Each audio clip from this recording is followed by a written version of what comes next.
Welcome to this course on low voltage circuit operation. The main motivation for this course, we will discuss the main motivation for this course and what are the issues that are involved in low voltage circuit operations and why the different parts of the course that we are going to cover. So, main motivation is that low voltage circuit operation is quite in vogue in several mainstream applications such as intranet or wireless communication or servers and data centers and cloud computing, etc., etc. For example, in laptop or your mobile phone, in the hibernate or sleep mode, it is usually a low voltage operation. So, and in biomedical applications, for example, in biomedical applications, you would observe, for example, for this ECG being taken here, you would observe that the frequency of operation is quite small. Sampling rate is also small, but frequency of operation is relatively very small compared to the nominal voltage or higher frequency, high speed VLSI circuits that we encounter. So, these kind of frequencies you can achieve with a lower voltage operation also, and low supply voltage also results into lower energy consumption. So, that is the main motivator for operating at lower supply voltages. Likewise, for example, of eyeglasses with PDF reader, there again you need to have long battery lives and therefore you want ultra low power consumption and therefore you are motivated for lower voltage operation of circuits.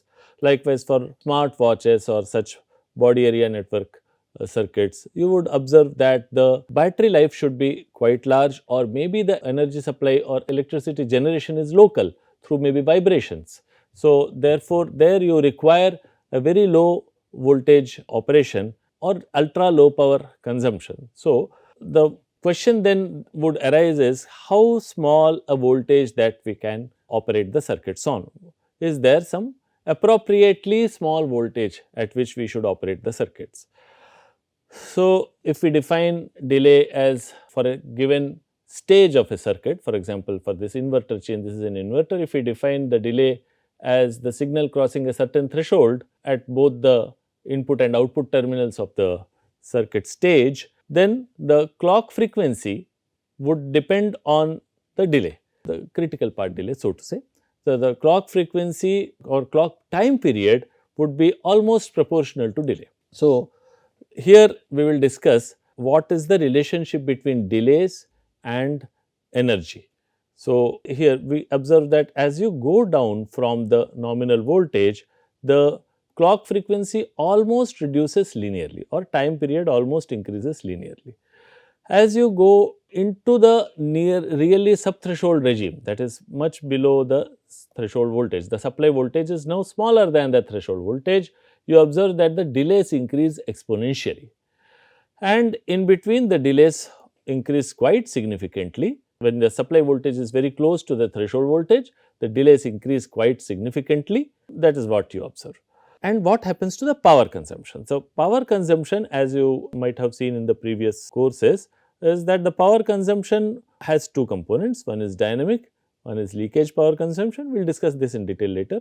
So, the dynamic power consumption is proportional to the capacitance supply voltage square into frequency, and the leakage power consumption is proportional to leakage current into supply voltage. So, what we observe is that this frequency is now almost, it reduces linearly with supply voltage, it is 1 upon the time period. Time period increases linearly as you reduce the supply voltage, because the delays increase linearly as you reduce the supply voltage. So, therefore, time period also increases linearly here. So, what happens is that near in this range, when you go down from nominal voltage to supply voltage, which is somewhat quite large compared to the threshold voltage, there you would observe that the dynamic power would reduce, leakage power also reduces, because the leakage current reduces as you reduce the supply voltage, and this supply voltage, this is supply voltage itself. So, leakage power also reduces. But when you come close to the threshold voltage and go much below, the supply voltage is taken much below the threshold voltage, what happens? So, this dynamic power keeps on reducing, because as a cube law, because frequency reduces with supply voltage again it is linearly, but here the frequency in the much below the threshold voltage, the frequency actually reduces with supply voltage almost exponentially. So, therefore, dynamic power keeps on reducing. But what happens to the leakage current? Leakage current also keeps on reducing as you reduce supply voltage below the threshold voltage, and voltage also reduces. The power actually reduces, but there is a catch. As you reduce the supply voltage, delays below threshold voltage, the delays start increasing exponentially. Since delays start increasing exponentially, the clock period starts increasing exponentially. So, if almost exponentially. So, if clock period increases significantly, then the leakage current is passed for such a long time now. So, therefore, leakage power, though it reduces, because the clock period increases, the leakage energy per clock cycle, it keeps on increasing. Though the leakage power reduces, the clock period now increases almost exponentially. So, the leakage energy per clock cycle keeps on increasing. The dynamic energy per clock cycle, it keeps on reducing as you reduce the supply voltage below threshold voltage, but leakage energy per clock cycle keeps on increasing as you reduce the supply voltage below the threshold voltage. So, that is what is seen here. The total overall total energy keeps on increasing from here. So, here what is happening? Dynamic energy is reducing, leakage energy per cycle also reduces till some point. After some point, here the frequency is reducing. As you reduce the supply voltage, frequency is reducing linearly. But after, when you come very close to threshold voltage, below the threshold voltage, the frequency reduces almost exponentially with a reduction in supply voltage. So, that would increase the leakage energy per cycle, and thereby you would again see an increase in total energy per operation, and therefore, you have a minimum optimum supply voltage at which the energy per operation is minimum, or energy per cycle, clock cycle, is at its minimum. So, therefore, you would observe that this is an important aspect in low voltage circuit design, and you need to operate at supply voltage which would give you maximum energy efficiency. Some more interesting points we can make.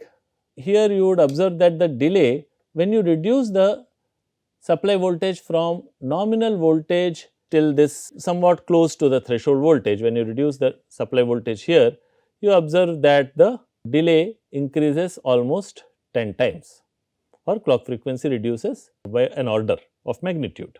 Very close to the threshold voltage, when you reduce the supply voltage, the delay increases very significantly, 50 to 100 times. So, now that reduces the frequency by a significant amount, and that is what we should be concerned about. And here, within that same range of reduction of supply voltage, you observe that the energy consumption per operation, it reduces by 2 times, whereas from nominal voltage till this minimum energy point, the energy consumption reduces by 10 times.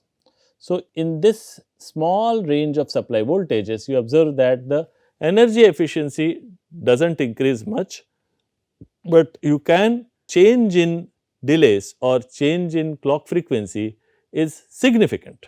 So, you can achieve moderately high speed with almost very good possible energy efficiency in this range. So, that is why this range is very important, and that is what we conclude here, that in super threshold regime, here energy consumption is large, speed is also quite good, and in sub threshold voltage operation, somewhere here the energy consumption is again per operation is large, power consumption is small, but energy consumption per operation is large, and the speed reduces significantly here.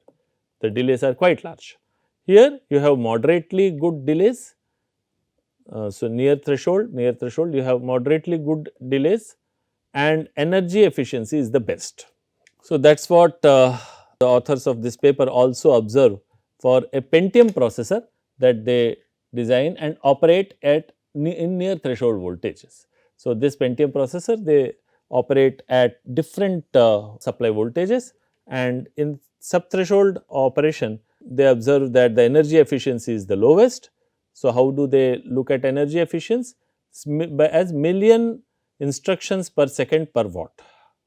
So, that is the way they are looking at energy efficiency. So, the energy efficiency is quite low here in subthreshold, and in nominal operation also the energy efficiency is quite low. For near threshold operation, compared to the nominal voltage operation, the energy efficiency is 5 times. So, what do we mean by this?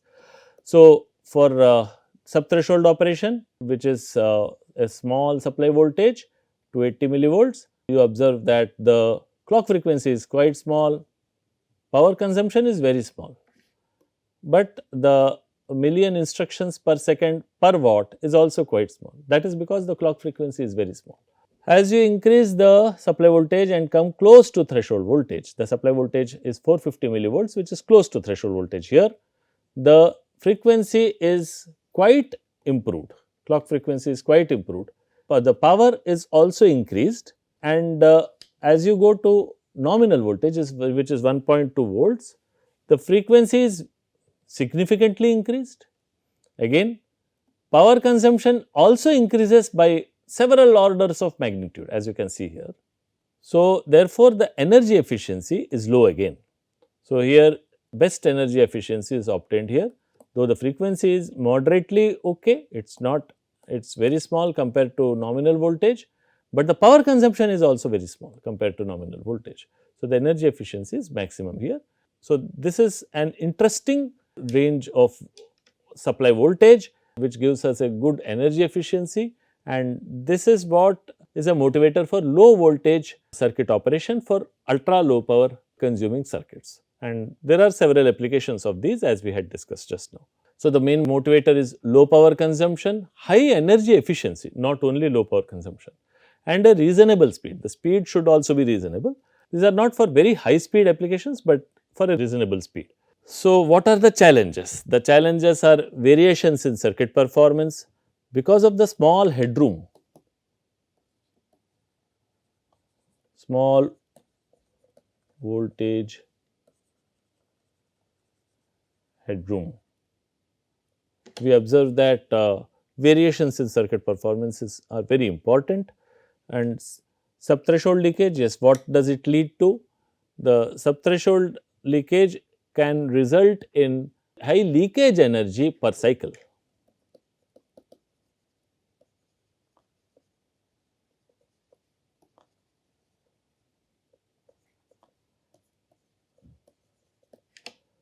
Reliability issues. Now, there are some reliability issues such as NBTI, HCI, hot carrier injection, etc. These are relatively less significant in low voltage operation. There are also reliability concerns such as single event upset, etc., which have a larger significance in low voltage operation. This we will discuss later. Inappropriate circuit design methods. So, now the circuit design methods, if we use the same circuit design methods as in nominal voltage operation, the low voltage circuit operation would not be efficient. You will lose on efficiency in low voltage circuit operation, as we will discuss later. So, what about metrics? What are the important metrics for low voltage circuit operation, evaluating low voltage circuit operation? So, one is energy efficiency, as we have discussed just now, and delays. Delays are very important, and variations. Evaluation metrics related to variation are something which we need to always keep in mind while discussing low voltage circuits. So, what are the challenges from device side in low voltage operation? So, in subthreshold operation, it is the exponential IV relationship that you will find, IDVG relationship. In nominal voltage operation, it is square law or linear IDVG relationship that you will encounter, for example. In near threshold voltage operation or moderate inversion, the IV relationships are different. The carrier concentrations and device capacitances are also different. We need to understand saturation, different regions of operation.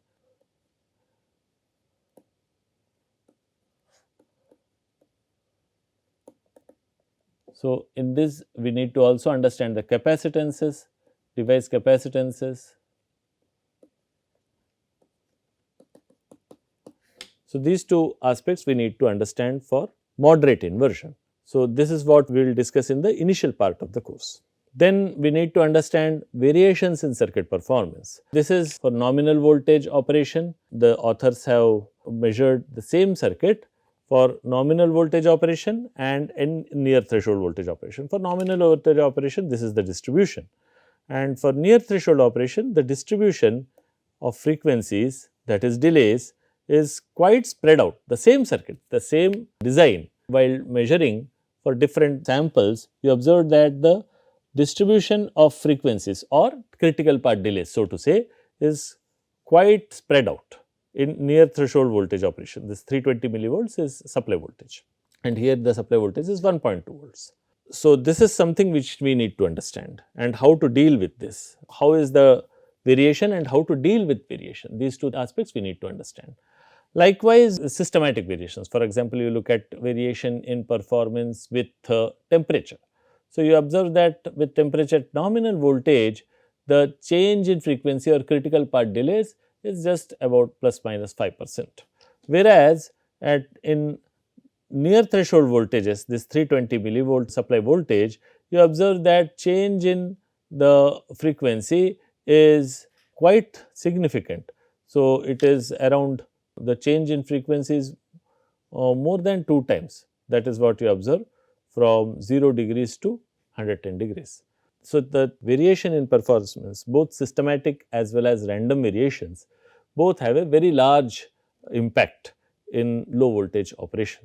There are design issues also. One needs to consider during design the special aspects of low voltage operation.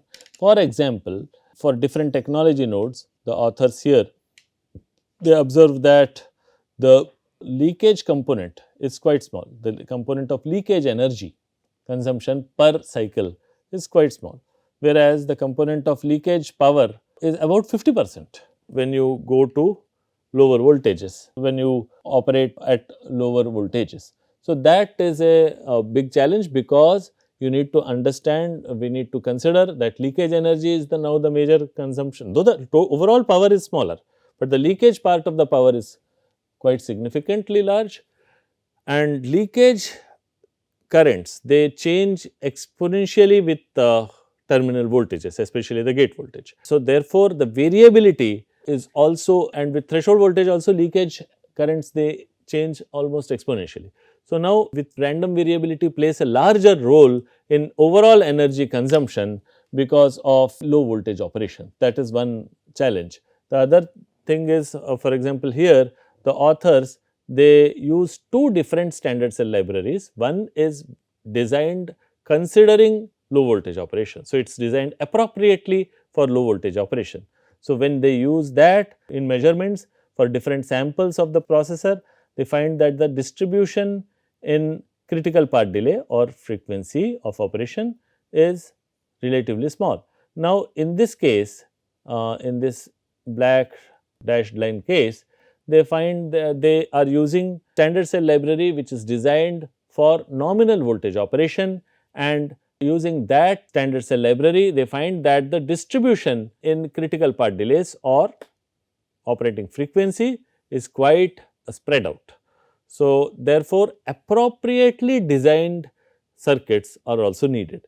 So, one needs to also consider how to size transistors, how to size stages, and circuit design and layout design of circuits appropriate to low voltage operation. So, based on all these challenges and requirements, we have the topics to be covered in this course. So, here we would be discussing moderate and weak inversion, because the currents and capacitances have a different behavior in moderate inversion. So, therefore, we would be discussing this. We would discuss inversion, depletion, IV characteristics, capacitance voltage characteristics. Capacitance voltage is also important, because the capacitances load the circuit which is operating.